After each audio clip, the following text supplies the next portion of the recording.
Alléluia. Oh, je me rappelle encore de ce que le Seigneur avait dit à Moïse, que sache que je mets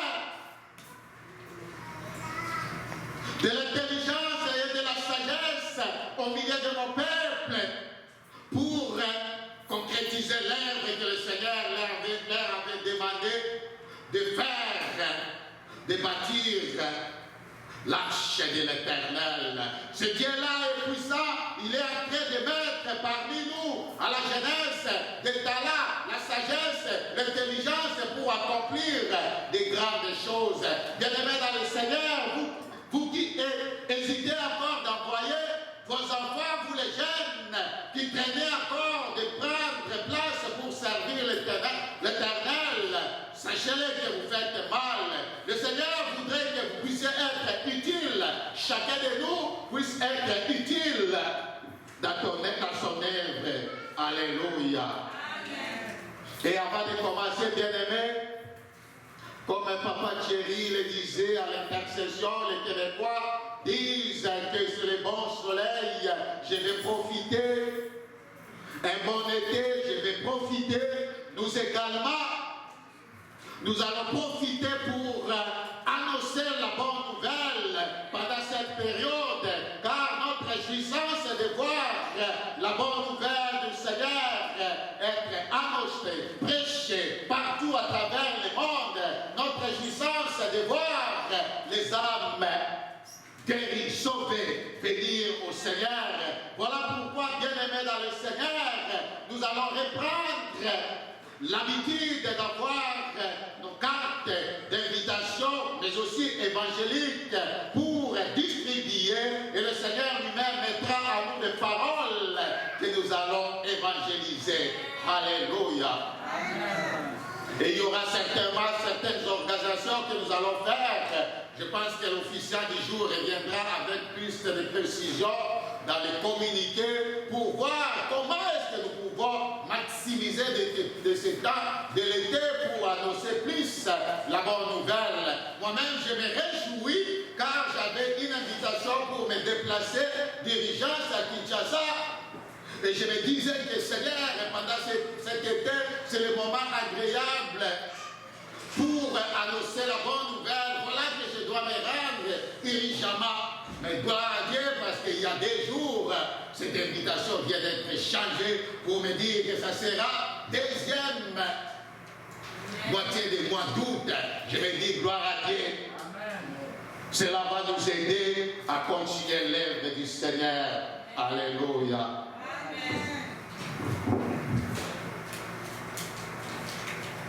Nous allons ouvrir nos Bibles, bien-aimés dans le Seigneur.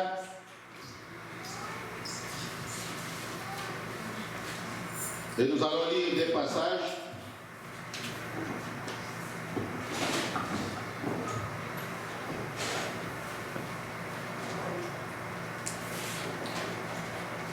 Nous allons lire premièrement dans 2 Timothée chapitre 4, verset 2. Et après nous lirons Romains chapitre 1, verset 15 à 16. Je vais vous demander de vous tenir debout un instant pour lire la parole de Dieu.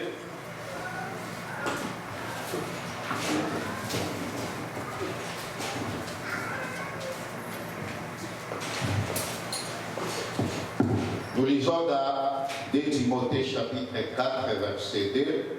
J'ai lu au nom de Jésus-Christ. La Bible dit, prêche la parole, insiste à toute occasion favorable ou non, reprend, censure, exhorte avec toute douceur et en instruisant. Romains chapitre 1, verset 15 et 16. Ainsi, j'ai un vif désir de vous annoncer aussi l'évangile à vous qui êtes à Rome, car je n'ai point honte de l'évangile. C'est une puissance de Dieu pour le salut de quiconque croit. Alléluia. Merci, vous pouvez reprendre vos places. Gloire à Dieu. Et bien aimé, le thème de notre réflexion de ce matin, nous l'intitulons comme suite. Ayez du zèle pour l'évangile. Ayons du zèle pour l'évangile de Jésus-Christ. Alléluia. Vous allez vous rappeler qu'il y a quelques semaines de cela, nous avons parlé du parcours missionnaire de l'apôtre Paul. Nous avons dit qu'il avait fait 4 voyages missionnaires. Et pendant ce voyage missionnaire, l'apôtre Paul était en train d'annoncer la bonne nouvelle dans différentes villes. Et c'est ce qu'il faisait. Et c'est là que nous avons parlé juste d'un seul aspect de ce qui a été son deuxième voyage missionnaire. Nous avons vu comment il a été emprisonné avec Silas, et le Seigneur qui était avec eux fidèles ne les avait pas abandonnés dans la prison. Nous avons vu que le Seigneur s'est révélé puissamment au travers d'eux. Alors que menottés, alors qu'enchaînés, Paul et Silas, pendant la nuit, ils étaient en train d'adorer le Seigneur. Ils étaient en train de célébrer le roi des rois. Et la Bible dit qu'il y avait un tout à coup. Le tout à coup, c'était quoi? La Bible dit qu'il y avait un tremblement de terre, au point que la prison qui était construite en matériel durable était ébranlée et toutes les portes étaient ouvertes. Et au même instant, la Bible dit que les chaînes de leurs pieds qu'ils ont menottés, ils étaient menottés, furent rompus. Alléluia. Et nous avons dit que même le Saint-Dieu ne comprenait pas, il a dit quelque chose de nouveau. Alléluia. Mais aujourd'hui, bien-aimés dans le Seigneur, nous aimerions parler de ce qu'a été la vie de l'apôtre Paul et de son zèle dans le ministère. Peut-être que le Seigneur nous fera grâce pour que nous puissions aussi avoir ce zèle que l'apôtre Paul en avait pour l'œuvre de Dieu. Alléluia. La Bible nous parle brièvement de ce qu'a été la vie de l'apôtre Paul. Il est né à Tarse. Alors à la naissance, on l'appelait Saïl. À Tarse, où il est né de parents pharisiens. Et ici, d'un courant de judaïsme, Paul a fait ses premières études à Tarse, sa ville de naissance, et à un certain moment, il a été envoyé à Jérusalem pour poursuivre ses études auprès d'un grand professeur, d'un grand enseignant de l'époque, qui était renommé au nom de Gamaliel. C'est auprès de lui que Saïl est allé suivre ses études. Il a poursuivi ses études pour apprendre encore davantage la loi mosaïque et le judaïsme. Et cela a fait de lui que Saïl a acquis plusieurs connaissances de ce qui concernait le judaïsme et la loi mosaïque. Et il était même au point de devenir, de par ses connaissances, il était même au point de devenir un membre du Sanhédrin. Le Sanhédrin, ici bien aimé, c'est comme la cour suprême juive de l'époque qui traitait des affaires de lois juives et mosaïques. Et cette cour suprême était constituée de 71 membres qui siégeaient afin de statuer de la loi mosaïque et des coutumes juives, afin de statuer des problèmes de la religion et de mœurs, aussi pour soit défendre ceux qui se comportaient correctement par rapport à cela, ou bien, s'il n'est pas défendre, pour condamner ceux qui ne se comportaient pas conformément à cela. Et Paul, par rapport à la connaissance qu'il avait acquise, il était déjà sur le point, au bon point, de devenir membre de Sanhédrin pour commencer à juger. Vous allez comprendre que par après, vous allez comprendre qu'il avait même la facilité d'aller voir le souverain sacrificateur. Il était déjà dans cette cour-là, il côtoyait et il comprenait déjà tout, comment ça s'est passé. Et Paul était zélé pour cela. Alléluia. Amen.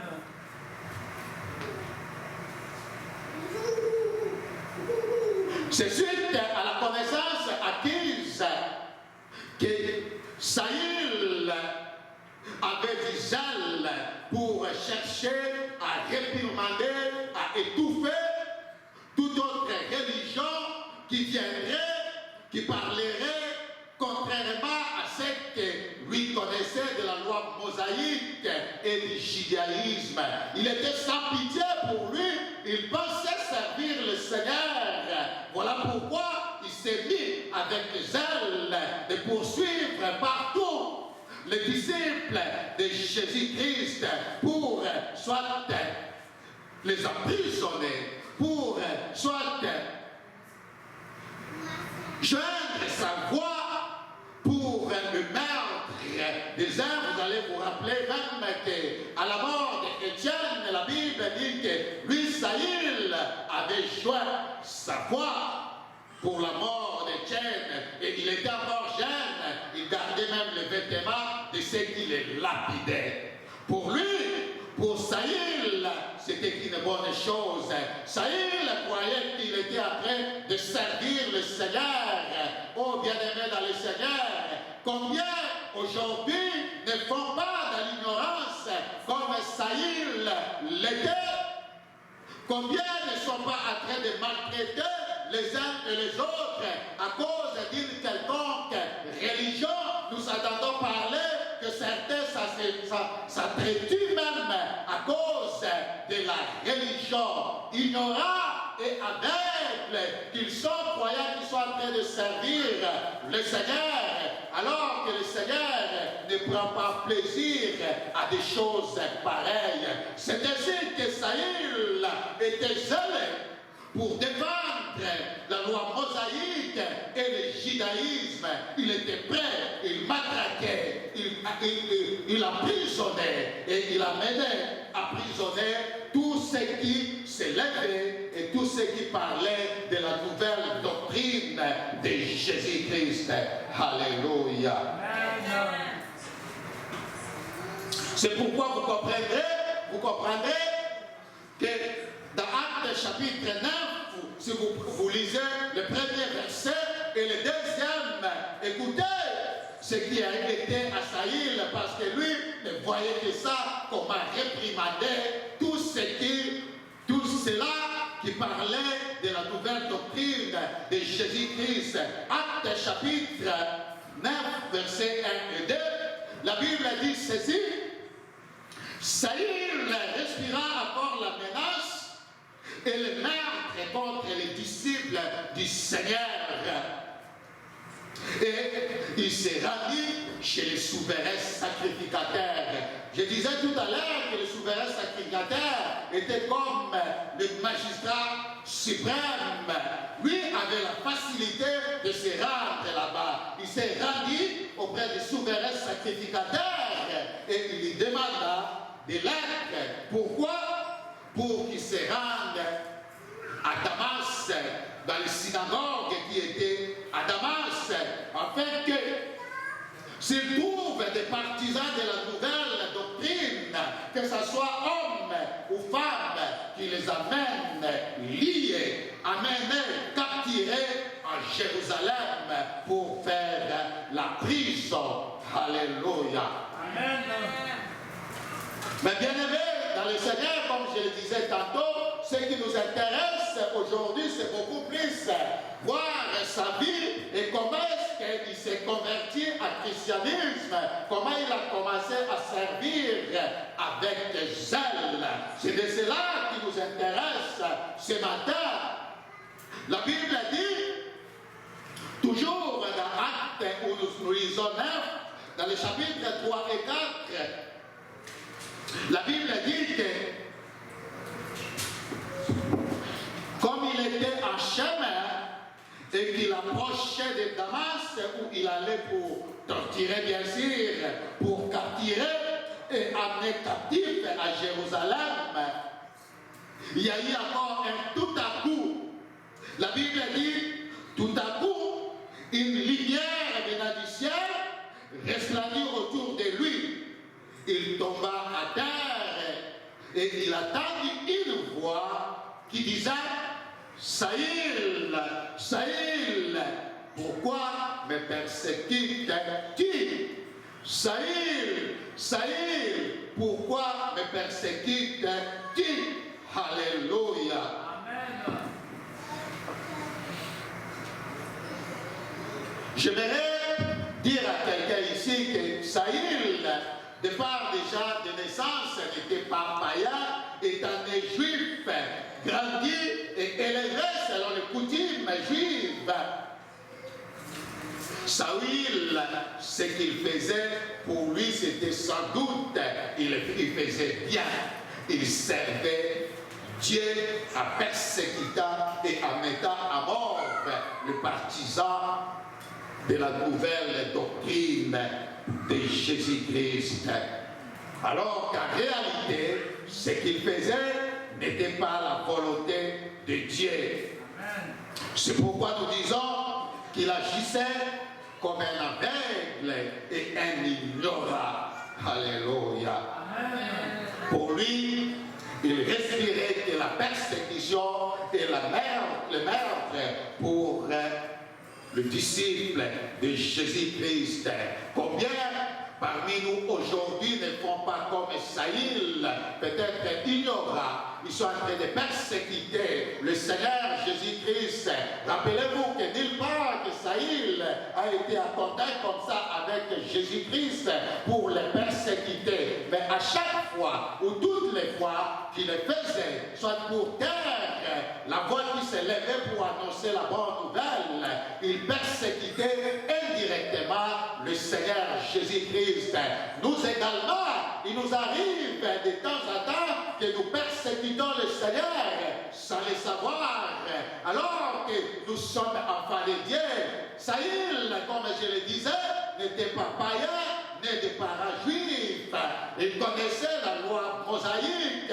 Il était considéré un peuple de Dieu, mais il était ignorant. Il persécutait au nom de la religion, croyant qu'il est en train de bien faire. Il peut arriver entre nous que nous sommes également nés de parents chrétiens, mais notre comportement, notre façon d'agir, nous sommes en train de persécuter le Seigneur du jour au lendemain sans pour autant le savoir. Peut-être que nous sommes ignorants comme Saül l'était. Gloire à Dieu, car aujourd'hui, le Seigneur veut que nous puissions découvrir la vue et que nous puissions voir les choses autrement. Alléluia.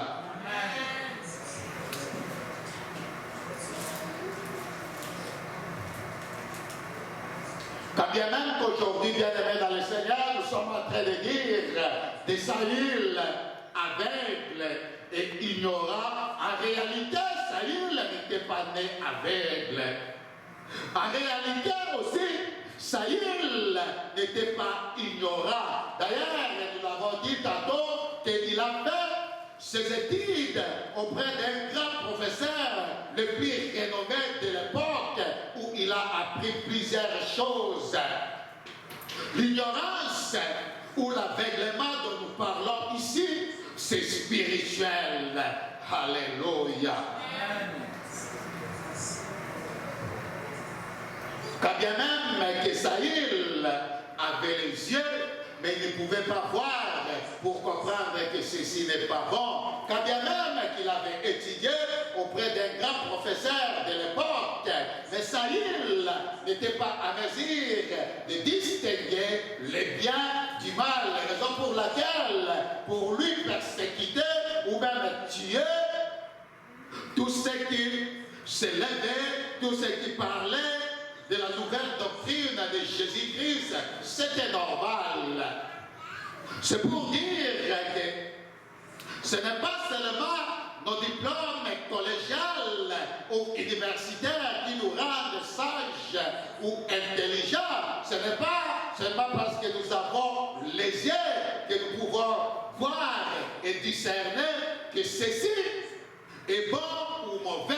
Il est bon d'avoir les diplômes universitaires, collégiales. Il est bon et nous encourageons même à nos enfants d'étudier et de les avoir. Mais il est mieux, bien aimé dans le Seigneur, d'avoir Jésus-Christ et ajouter à cela vos titres académiques. Vous serez une personne complète. Alors que vous allez avoir la bonne intelligence, la sagesse, c'est alors que vous aurez les yeux spirituels pour voir que ceci est bon ou mauvais. Alléluia. Écoutez ce que la Bible dit dans Psaume, chapitre 111, verset 10. La Bible dit ceci: la crainte de l'Éternel est le commencement de la sagesse. Tous ceux qui pratiquent ces préceptes auront une bonne intelligence. Cela veut dire qu'il y a certaines intelligences qui sont au profit du mal. Il y a certaines intelligences, vous savez qu'il est très intelligent, mais si vous voyez ce qu'il fait, ça n'a rien à voir. Nous avons besoin de la bonne intelligence que le Seigneur donne. Et pour avoir cette bonne intelligence, la Bible nous donne la voie que c'est la crainte de l'Éternel qui est le commencement de la sagesse. C'est quand nous pratiquons ces préceptes que nous aurons cette bonne intelligence. Alléluia.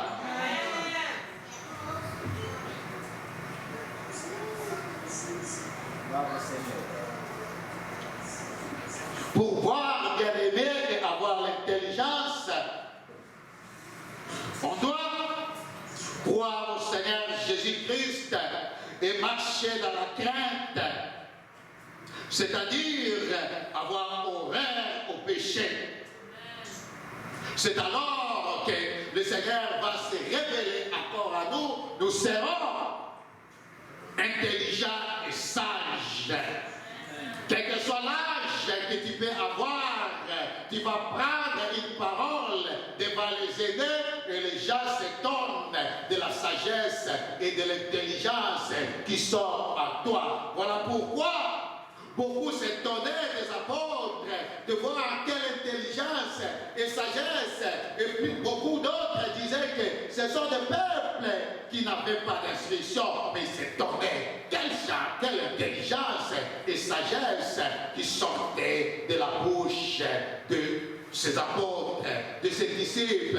Bien-aimés dans le Seigneur, vous qui êtes jeunes, si vous voulez être intelligent, si vous voulez être sage, marchez dans la crainte de l'Éternel, car c'est le commencement de toutes les choses. Alléluia.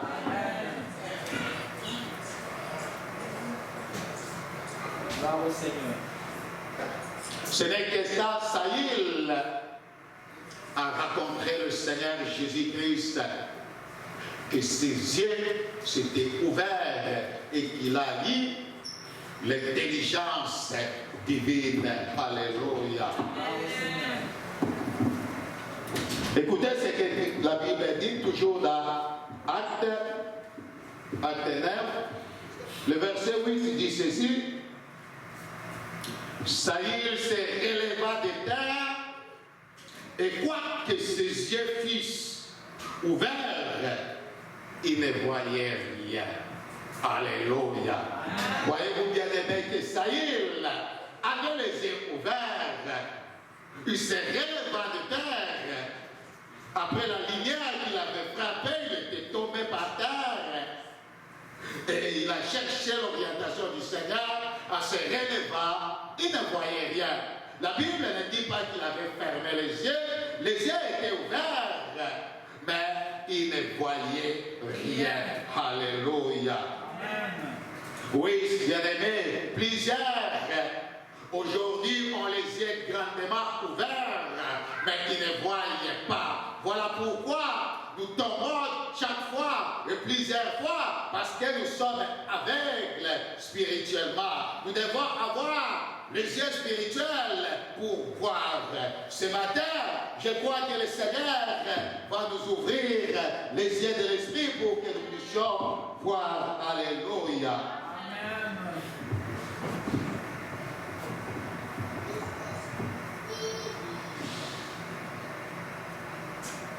Pour voir, bien aimé,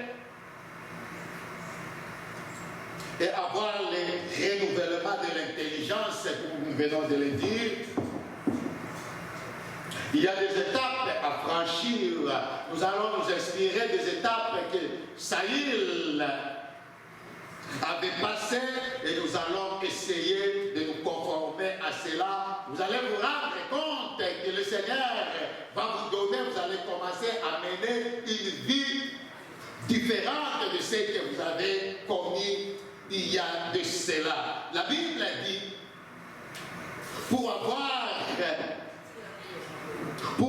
et avoir les renouvellements de l'intelligence et les yeux spirituels, voici les étapes que nous devons passer. S'il y a quelqu'un qui écrit, nous allons écrire cela. Premièrement, nous devons rencontrer ou sinon recevoir Jésus-Christ comme notre Seigneur et Sauveur. Puis, après avoir reçu le Seigneur Jésus-Christ, nous devons chercher son orientation. Alléluia. Amen. La Bible dit ceci, que Saül, après avoir rencontré le Seigneur, et comme nous venons de le dire, il a cherché son orientation. Qu'est-ce qu'il a dit? Il a demandé au Seigneur, quand le Seigneur lui a dit, Saül, Saül, pourquoi me persécutes-tu? Après avoir demandé qui était-il, et le Seigneur s'est révélé à lui que c'était Jésus. Écoutez ce que Saül a demandé. Il a dit, que veux-tu que je fasse, Seigneur? Cela veut dire qu'il a cherché la volonté, la direction, l'orientation du Seigneur. Maintenant que je t'ai raconté, que veux-tu que je fasse? Bien-aimés dans le Seigneur, nous, après avoir donné notre vie au Seigneur Jésus-Christ, nous devons chercher son orientation, sa direction. Seigneur, mais voici à toi, que veux-tu que je fasse pour toi dans ton œuvre? Que veux-tu que je fasse? On ne devient pas chrétien puisqu'il faut devenir. On devient chrétien pour être disciple de Jésus-Christ. À cela, nous devons chercher la direction, l'orientation du Seigneur Jésus-Christ. Alléluia.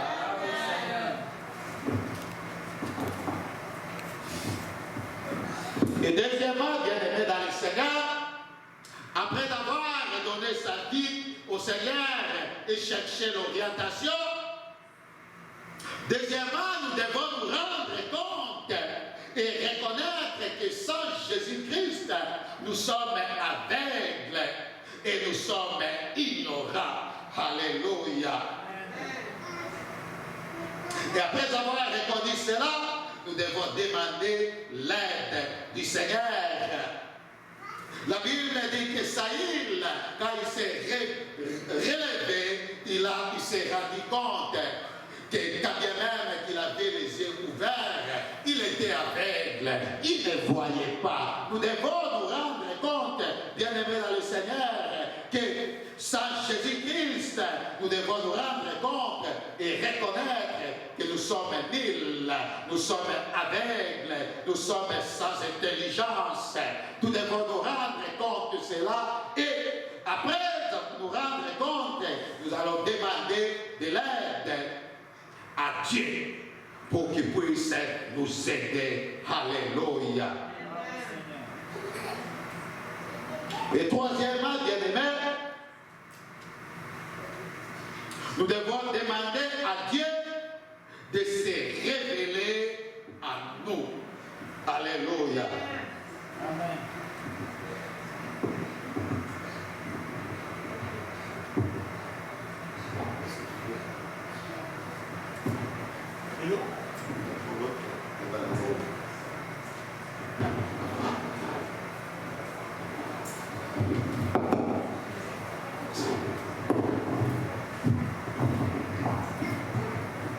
Alléluia.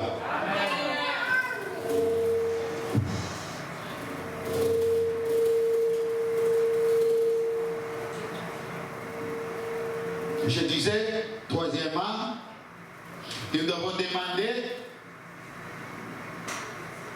à Dieu de se révéler à nous.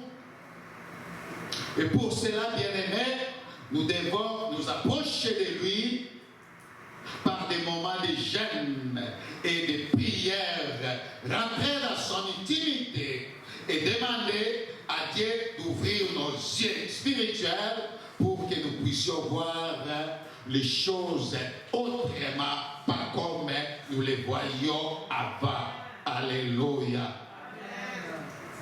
Et si vous lisez toujours dans l'Épître, je veux dire dans Actes des Apôtres, vous allez comprendre que Saïl, après avoir rencontré le Seigneur Jésus-Christ, après avoir se rendu compte qu'il était aveugle et ignorant, on l'a conduit à Damas, où il allait pour capturer, pour persécuter, et arrivé là-bas, la Bible dit qu'il est resté 3 jours sans rien manger ni boire. Et pendant ces 3 jours, Saïl était en train de chercher la face de Dieu, il était en train de prier, il était en train d'intercéder, de demander la conduite, la direction du Seigneur. Et la Bible dit que le Seigneur s'est révélé à lui alors qu'il priait, alors qu'il intercédait pendant 3 jours sans manger ni boire. La Bible dit qu'il a eu une vision, le Seigneur lui a parlé par la vision pour lui mettre qu'un certain Ananias était en train de venir chez lui pour prier pour lui afin qu'il puisse voir. Alléluia. Bien-aimés dans le Seigneur, nous avons bien fait de donner notre vie en Jésus-Christ. Nous avons peut-être aussi bien fait de chercher l'orientation du Seigneur.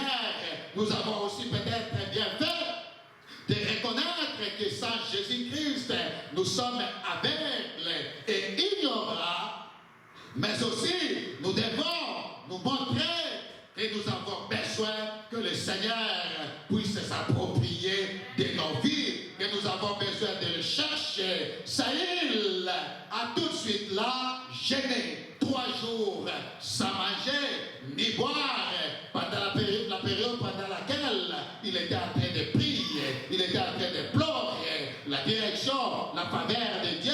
Et le Seigneur qui est fidèle s'est révélé à lui au travers d'une vision. Et la vision était correcte parce qu'après, Ananias s'est réellement rendu auprès de Saïl pour prier à ce qu'il puisse recouvrir la vie. Alléluia. Amen. Bravo Seigneur. Et écoutez, bien-aimés, après cette vision,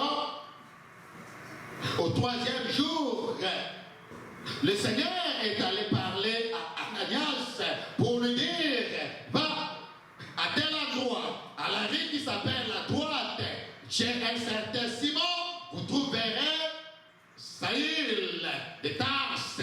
Vas-y, car il a eu en vision, il a dit en vision qu'un quelqu'un, Ananias, était en train de venir pour prier pour lui, afin qu'il puisse recouvrir la vie. Amen. Hésita, Ananias pensait que le Seigneur s'est trompé de la personne et il a dit, Seigneur, je pense que tu te trompes, car cet homme, nous avons attendu à Jérusalem où il était en train de persécuter les chrétiens, il était en train de l'emprisonner, même de tuer, et même ici où il vient, il a des lettres avec lui à main, c'est pour venir capturer tout ce qui annonce la bonne nouvelle et les amener vivants pour être emprisonnés à Jérusalem. Et le Seigneur lui a dit, vas-y, car j'ai choisi c'est Saül comme un instrument, ou que le Seigneur te choisisse aujourd'hui comme un instrument par lequel il veut que son nom soit glorifié, il veut que la bonne nouvelle soit annoncée partout. Alléluia. Amen. Exactement comme Saül a dit en vision, le troisième jour, Ananias s'est présenté chez lui. Écoutez, j'ai aimé la prière d'Ananias. Écoutez ce qu'il dit. Quand il a vu Saül, il dit ceci. Saül, mon frère, le Seigneur Jésus-Christ qui t'est apparu sur le chemin par lequel tu venais. Alors qu'il venait, c'était pour torturer, m'a envoyé. Pourquoi? Pour que tu recouvres la vie et que tu sois rempli du Saint-Esprit. Alléluia. Oh, bien-aimé dans le Seigneur. Et la Bible dit qu'au même instant, vous allez maintenant comprendre que Saül était aveugle. La Bible dit qu'au même instant, il tomba de ses yeux comme des écailles et il recouvra la vie. Alléluia. Vous comprenez qu'il était réellement aveugle spirituellement. Il devrait recouvrir la vie pour commencer à voir des choses autrement.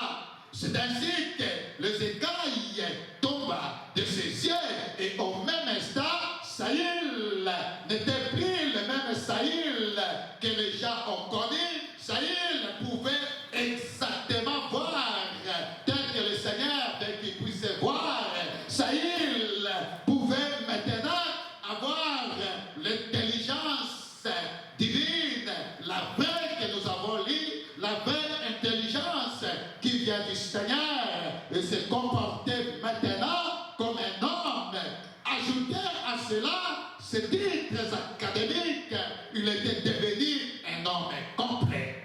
Et il pouvait servir le Seigneur avec zèle cette fois-là. Alléluia. Amen. Bravo Seigneur. Quatrième chose, au quatrièmement,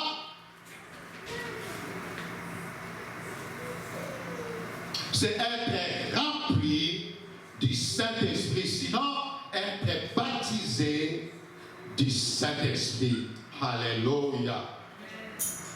Vous remarquerez que pendant tout ce temps, Saül, malgré les différentes étapes passées, il était encore dans la léthargie. Saül n'avait pas encore agi. Ce n'est que quand Ananias a prié pour lui, pour qu'il puisse recouvrir la vie, et il a été renouvelé de la véritable intelligence. Et quand on a prié à ce qu'il soit rempli, il soit baptisé c'est du Saint-Esprit. Saül a quitté le monde de silence. Il a quitté la léthargie et il a fait quelque chose.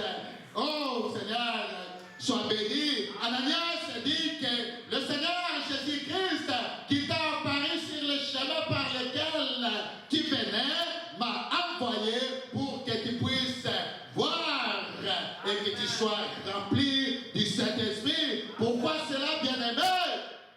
Ananias savait que sans la présence du Saint-Esprit, Saül ne serait pas complet.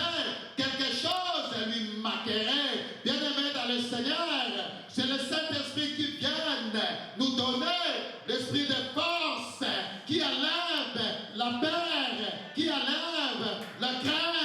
La présence du Saint-Esprit nous ranime, nous donne l'assurance d'aller annoncer la bonne nouvelle avec assurance.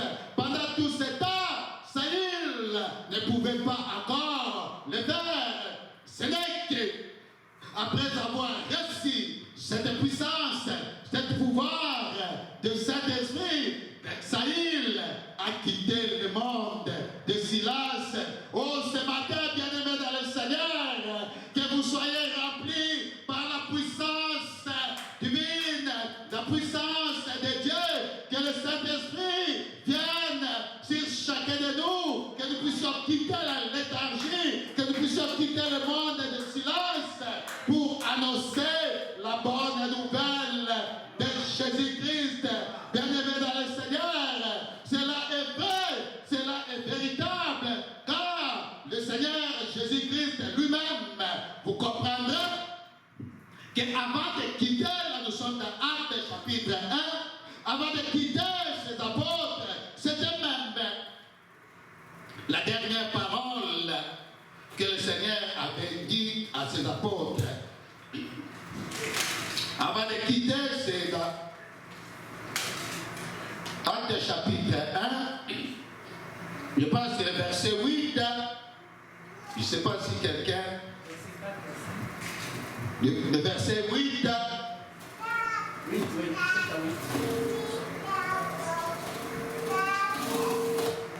est-ce que quelqu'un l'a trouvé? Actes des Apôtres, chapitre 1, nous lisons le verset 8. Mais vous recevrez de la puissance. Alléluia. Quand le Saint-Esprit viendra sur vous, et vous serez mes témoins à Jérusalem, dans toute la Judée et en Samarie, et jusqu'aux extrémités de la terre. Alléluia, gloire à Dieu. Vous allez vous rendre compte que même les disciples du Seigneur Jésus-Christ, ses apôtres qui étaient avec lui, étaient toujours dans la peur, dans la crainte. Et la Bible dit, quand le Seigneur Jésus-Christ était élevé, ils sont tous allés dans les lieux où se rassemblaient d'ordinaire. Ils étaient dans la crainte. Personne n'osait sortir, faire une quelconque déclaration. Le Seigneur savait que de même, personne ne peut de lui-même. Il a fallu que quelque chose arrive avant qu'ils puissent quitter leur silence, qu'ils puissent bannir la peur et annoncer la bonne nouvelle. Voilà pourquoi il a dit que vous recevrez une puissance quand? C'est quand le Saint-Esprit surviendra sur vous, et alors, ou c'est alors que vous serez mes témoins. Vous allez commencer à annoncer la bonne nouvelle partout, à Jérusalem, à travers le monde. Bien-aimés dans le Seigneur, que le Saint-Esprit agisse dans nos vies. Soyons remplis par la puissance du Saint-Esprit. Aidons-nous pour annoncer la bonne nouvelle. Merci Saint-Esprit, car tu baptises quelqu'un aujourd'hui. Tu enlèves la crainte, tu enlèves la peur. Alléluia. Oh Seigneur, merci. Seigneur, merci. Et vous allez vous rendre compte, bien-aimés dans le Seigneur, qu'au chapitre 2, toujours de Actes, la Bible dit que en ce jour de Pentecôte, quand le Saint-Esprit était descendu, tous les disciples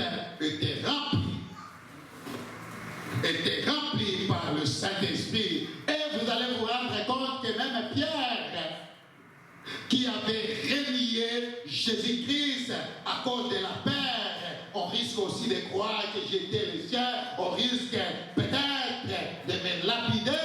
Ce jour-là, quand le Saint-Esprit était venu, était descendu, quand ils étaient baptisés, remplis du Saint-Esprit, c'est même Pierre n'avait plus peur. La Bible dit, au bruit, les multitudes qui étaient accourues, Pierre se présenta devant avec les 11 et il a commencé à annoncer la bonne nouvelle que ce que vous voyez aujourd'hui, ce n'est pas qu'on est ivre. Alléluia. C'est le Seigneur Jésus-Christ que vous avez persécuté. C'est lui et c'est de lui que nous nous mettons pour annoncer la bonne nouvelle. Bien-aimés dans le Seigneur, nous devons également être baptisés par le Saint-Esprit. Alléluia. Alléluia.